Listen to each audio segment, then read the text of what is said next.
Hello friend, नमस्ते, प्रणाम। मैं घूंघट वाली 960 अपने यूट्यूब चैनल में आप सभी का स्वागत करती हूँ। तो दोस्तों, मैं लेकर आई हूँ बहुत ही प्यारा सा एक सोहर गीत को पूरा सुनिएगा। दोस्तों, गीत कैसे लगे कमेंट में ज़रूर बताइएगा। आप सबसे विनती है, रिक्वेस्ट है, मेरे चैनल को आगे बढ़ाइएगा। दोस्तों,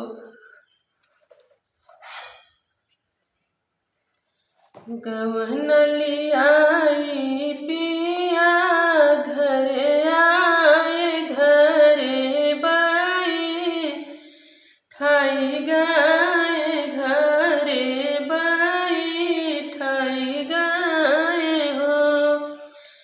बहिनी अपना छाए पर देसा हमारी सोधी बिसरे, हमारी सोधी बिसरे निहो।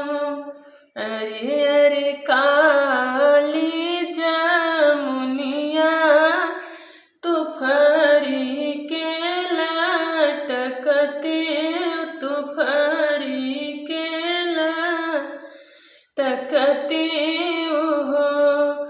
जामुनी तोहका तोरा न पियवा आवते नयन भरी देखित, नयन भरी देखिती हो।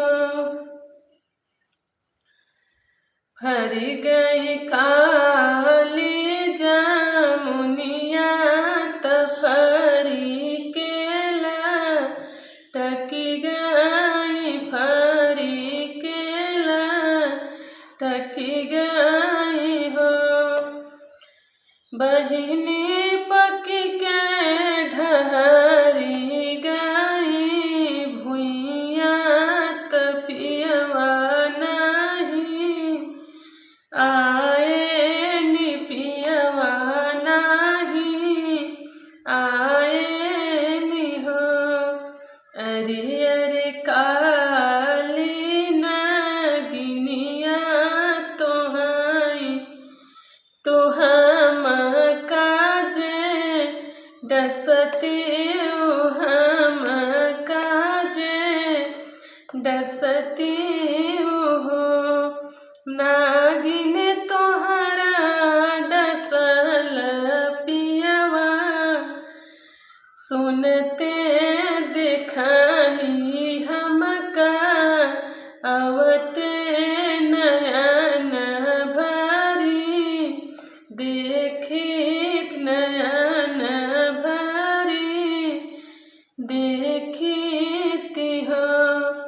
बनवा से निकली नगिनिया तहम काजे डसली, हम काजे डसली हो। बहिनी भेज दी है डॉक्टर से बाई दवा तपियवा नहीं आए, निपियवा नहीं आए निहो।